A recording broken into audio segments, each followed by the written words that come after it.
بسم اللہ الرحمن الرحیم۔ آپ کو بتانا چاہتا ہوں کہ اس میں جو تفریط ہوئی ہے ایک اور پہلو سے، بلکہ افراط کہنا چاہیے، تہجد کے اعتبار سے افراط، یہ تفریط تھی جو میں نے رکھی آپ کے سامنے، وہ یہ ہے کہ بہت غلط تصورات اس کے بارے میں لوگوں میں موجود ہیں۔ نمبر ایک، میں ایکسٹریم سے چل رہا ہوں، کچھ ہمارے ہاں ملنگ قسم کے لوگ ایسے بھی ہوتے ہیں اور ہیں ہر دور میں، جو نماز پنجگانہ سے سروکار نہیں تہجد پڑھتے، اس سے خاص شگف ہے۔ اور میں یہاں دکھ کے ساتھ کہہ رہا ہوں کہ خود علامہ اقبال کا حال یہ تھا،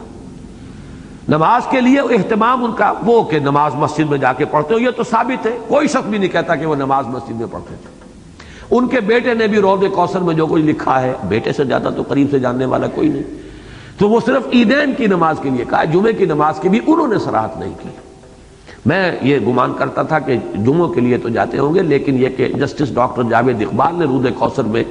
جو صراحت کی ہے وہ صرف یہ کہ عیدین کی نماز کے لیے وہ ضرور جاتے تھے باجماعت، بس۔ لیکن یہ کہ یہ در حقیقت بہت بڑی، یعنی لیکن یہ کہ صبح جاگتے تھے، صبح کے جاگنے کا ان کے اپنے خطوط کے اندر تذکرہ موجود ہے۔ خیر، علامہ اقبال کا ذکر یہاں آ گیا، اس کو ذرا ایک طرف رکھ دیجئے۔ میں ملنگوں کی بات اس وقت کر رہا تھا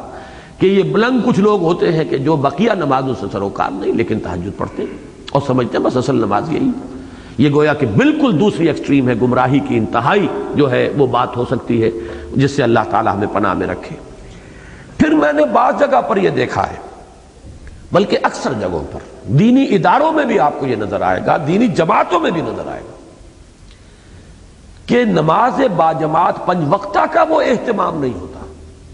بڑی تیزی سے ہلکی پھلکی سی قرات، تیزی کے ساتھ نماز پڑھی، اس میں وہ نہ تعدیل ارکان کا معاملہ ہو رہا ہے، نہ اس کے لیے بعض بڑے بڑے جلسوں میں تو دیکھا گیا ہے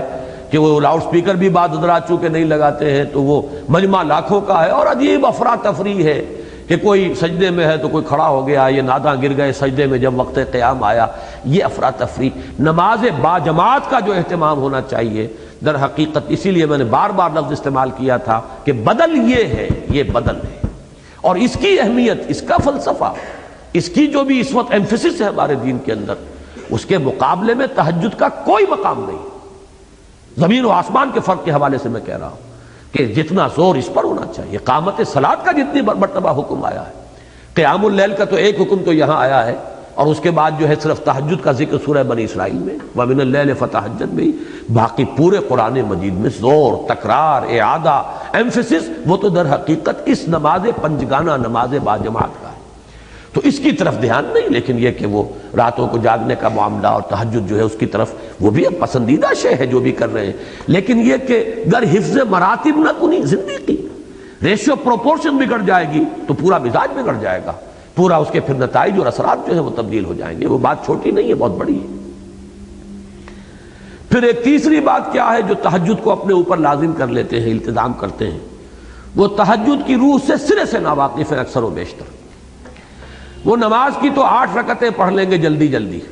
10-12 منٹ میں ختم، اور پھر بیٹھ کر وہ اپنا ضرب لگائیں گے، زور ذکر کریں گے، اشغال ہوگا۔ حالانکہ یہ تو نہیں ہے، تہجد تو وَمِنَ اللَّيْلِ فَتَہَجَّدْ بِهِ، اس قرآن کے ساتھ سارا زور بہی پر ہے جو نکل چکا ہے۔ جیسے میں نے کہا کہ وہ زور جو ہے سورہ مزمل کے آغاز میں قُمِ اللَّيْلَ إِلَّا قَلِيلًا نِصْفَهُ أَوِ انقُصْ مِنْهُ قَلِيلًا أَوْ زِدْ عَلَيْهِ وَرَتِّلِ الْقُرْآنَ تَرْتِيلًا۔ یہ ترتیل قرآن تو تبھی ہوگی جب قرآن آپ یاد کریں، قرآن یاد نہیں ہوتا، لیکن یہ کہ جاگ گئے ہیں، جاگ کر جو جاگنے کی عادت پڑ گئی ہے، ایک خاص عمر کے بعد جو ہے وہ ایسا مشکل بھی نہیں رہتا، نیند کا وہ تقاضا نہیں رہتا انسان کے جسم کے اوپر جتنا کہ جوانی میں ہوتا ہے۔ پھر یہ کہ وہ جاگ رہے ہیں، اور جاگ کر وہ ہے کہ نماز کا معاملہ جو ہے وہ تو ہے مختصر، تہجد ہو رہی ہے، لیکن یہ کہ اس کے بعد اپنے اپنے ذوق، اپنے اپنے جو بھی مشرب ہے، مسلک ہے، ان کے مطابق وہ ذکر کرتے ہیں۔ یہ بھی در حقیقت اصل روح تہجد سے گویا کہ بہت بعد رکھنے والی شے ہے، اس لیے کہ اس میں تو اصل ایمفیسس جو ہے قیام اللیل میں، وہ بھی ترتیل قرآن پر ہے، اور یہاں بھی وَمِنَ اللَّيْلِ فَتَہَجَّدْ بِهِ، اس لیے کہ آیت کو جوڑیے تو پہلے قرآن الفجر کا ذکر آیا، اقم الصلاۃ لدلوک الشمس الی غسق اللیل وقرآن الفجر ان قرآن الفجر کان مشہودا وَمِنَ اللَّيْلِ فَتَہَجَّدْ بِهِ نَافِلَةً لَكَ عَسَىٰ أَن يَبْعَثَكَ رَبُّكَ مَقَامًا مَحْمُودًا۔